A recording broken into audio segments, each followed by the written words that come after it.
2017년에 5억 커든 아파트가 2배, 3배 오른 아파트가 입지가 혁신적으로 좋아져서 오른 걸까요?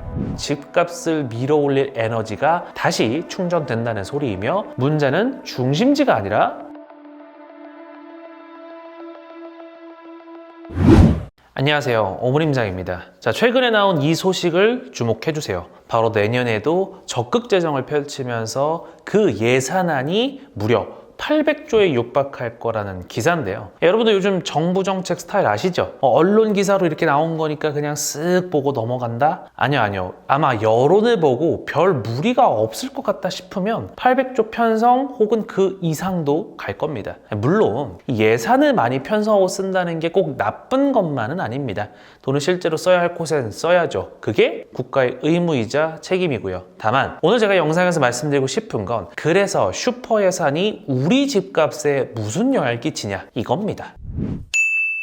아파트랩에서 편집해주신 이 자료를 한번 보시면요. 과거 2017년 문재인 정부 때부터 윤석열 정부로 지나 현재 이재명 정부까지의 국가 예산 증가액과 증가율을 보기 좋게 표로 정리해주고 있죠. 여기서 뭘 보셔야 하냐? 2017년에는 예산이 400조였는데 딱 10년 뒤인 내년, 즉 2017년에는 예산이 800조로 2배가 된다는 겁니다. 제가 강의와 영상에서 항상 말씀드리는 게 있죠. 통계적으로 화폐는 10년에 2배씩 뛴다고요. 근데 이게 우리나라에선 더 명확하게 나타나고 있는 겁니다. 여러분들은 지금 이게 무슨 뜻인지 감이 오셔야 합니다. 이 나라에서 돈을 2배 더 찍어서 시장에 뿌린다는 소리라고요. 근데 혹시 지금 이 영상을 보시는 분들 중에서 아직도 집값은 거품이야 라면서 현금 쥐고 계신 분은 없으시죠? 자, 우리 단순하게 이렇게 생각해 보자고요. 여러분들이 시장에 사과를 사러 나갔는데 사과가 10개 있다고 해보죠. 근데 사과 개수는 그대로인 상태로 사람들이 들고 있는 돈만 2배로 늘어나면 사과값은 어떻게 될까요? 당연히 오릅니다. 아주 간단한 경제학이죠. 이게 뭐라고요? 네, 인플레이션입니다. 정부가 예산을 800조씩 쓴다는 건 국책 사업을 하고 복지를 늘리고 SOC를 깔면서 그 돈을 시중에 다 뿌린다는 겁니다. 그럼 그 돈들이 다 어디로 갈까요? 하늘로 솟나요? 아니면 그냥 증발하나요? 아니죠. 결국 돌고 돌아 실물 자산으로 갑니다. 여기서의 실물 자산이란 주식, 코인, 부동산 등의 자산을 통틀어서 편하게 말씀드린 겁니다. 제가 그리고 많은 전문가들이 항상 말씀드리잖아요. 집값이 오르는 게 아니라 본질적으로는 돈의 가치가 쓰레기가 되고 있다는 거라고요. 2017년에 5억 커든 아파트가 지금 10억이 됐다고 해볼까요? 지금 그런 적들 많죠? 서울은 사실 거의 3배가 됐고 경기도에서도 10년 전에 비해 2배 넘게 오른 곳들이 있으니까요. 자, 그러면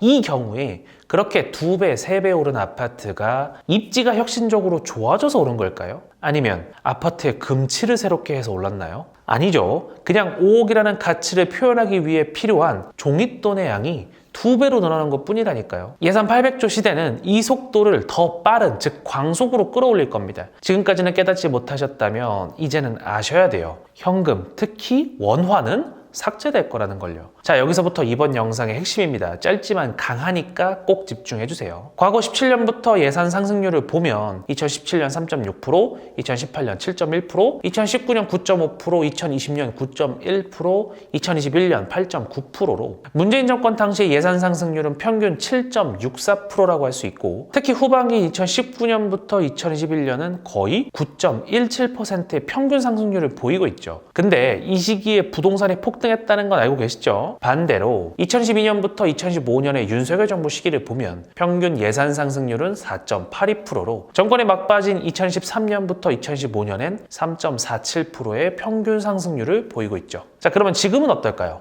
이재명 대통령이 작년 6월부터 부임을 하고 2016년 올해 총 754조의 예산이 예정되어 있으며 이는 전년 대비 12%에 달하는 상승률입니다. 만약 2017년에 800조로 예산을 늘린다면 이건 올해 대비 6%의 상승률이죠. 그럼 2016년과 2017년의 예산 상승률 평균은 쉬운 산수죠. 9%입니다. 문재인 정부 당시의 부동산 폭등 시기와 거의 비슷한 수준의 돈을 풀겠다는 소리입니다. 그럼 이제 곧 문재인 정부 시절처럼 전국의 개집들도 다 폭등하는 거냐? 라고 여쭤보신다면 당연히 그건 논리에 비약이 있습니다. 그때와는 여러 상황들이 다르죠. 따라서 지지난 정권과 똑같은 상승 모습을 보여줄 거라 생각하진 않습니다. 다만 이런 상승의 이상의 역사가 부동산에선 항상 반복되어 왔다는 것을 우리는 주목할 필요가 있습니다. 과거 예산이 9%에 달하는 수준으로 매년 올라갈 땐 시중에 유동성이 계속 흘러들어 왔으니 그 속도로 이기지 못하고 좋지 않은 입지도 올랐던 것이고 2014년과 2015년엔 예산 상승률이 2%에서 3%대로 뚝 떨어지니 사람들이 선호하는 입지로만 수요가 몰리고 그 외 지역들은 전혀 올라가지 못했던 것도 있는 겁니다. 심지어 그게 다주택자들마저 똘똘한 한 채를 위해 외곽 혹은 지방의 아파트를 팔아대니 이런 현상은 심화될 수밖에 없었죠. 자, 그러면 현 정권 아래에선 어떻게 될까요? 논리와 근거는 단순합니다. 올해 예산 증가율이 12%, 이건 지난 10년을 통틀어 봐도 역대 최고 수준입니다. 내년 800조라는 절대적인 액수도 물론 놀랍지만 저는 이 기울기가 진짜 무섭다는 거예요. 정권의 기조가 바뀌었든 경기 부양을 위해서든 그 이유가 어쨌든 뭐든 간에 다시 돈을 풀기 시작한다는 건 집값을 밀어올릴 에너지가 다시 충전된다는 소리이며 문제는 중심지가 아니라 그렇죠. 지난 문재인 정권 때처럼 중하급지 심지어 외곽지도 올라갈 역사적 근거가 똑같이 마련됐다는 겁니다. 자, 무슨 역사적 근거냐고요? 지난 문재인 정권 때 예산 증가율이 영 좋지 않은 입지까지 밀어올렸다는 그 역사요.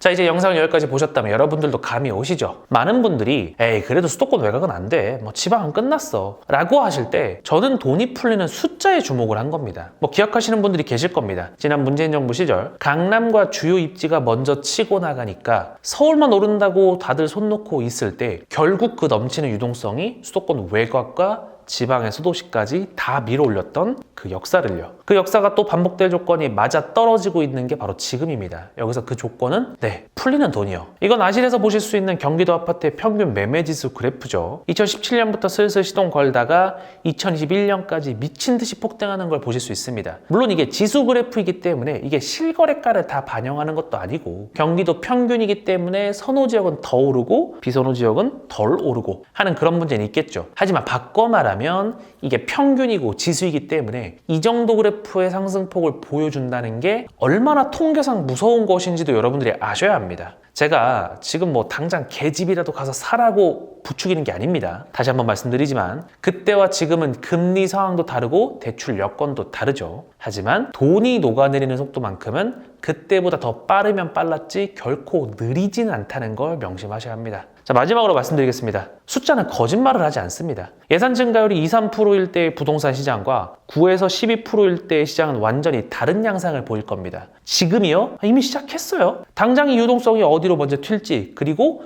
마지막에는 심지어 어디까지 퍼질지 저는 지난 시장에 이미 확인을 했습니다. 여러분들 그거 아세요? 지금 전국에 돈 냄새 풀풀 풍기는 곳들이 정말 많습니다. 근데 규제 때문에 쉽사리 못 건드는 것 뿐이에요. 오늘 영상은 정말 중요한 영상인데 사실 제 영상을 보시는 분들의 거의 99%가 유주택자이고 또 이미 세팅이 끝난 분들이 많이 보셔서 그게 안타까울 뿐입니다. 물론 제 영상을 봐주시니 당연히 정말 감사하고요. 그럼 다음에도 좋은 콘텐츠로 찾아뵙겠습니다. 감사합니다.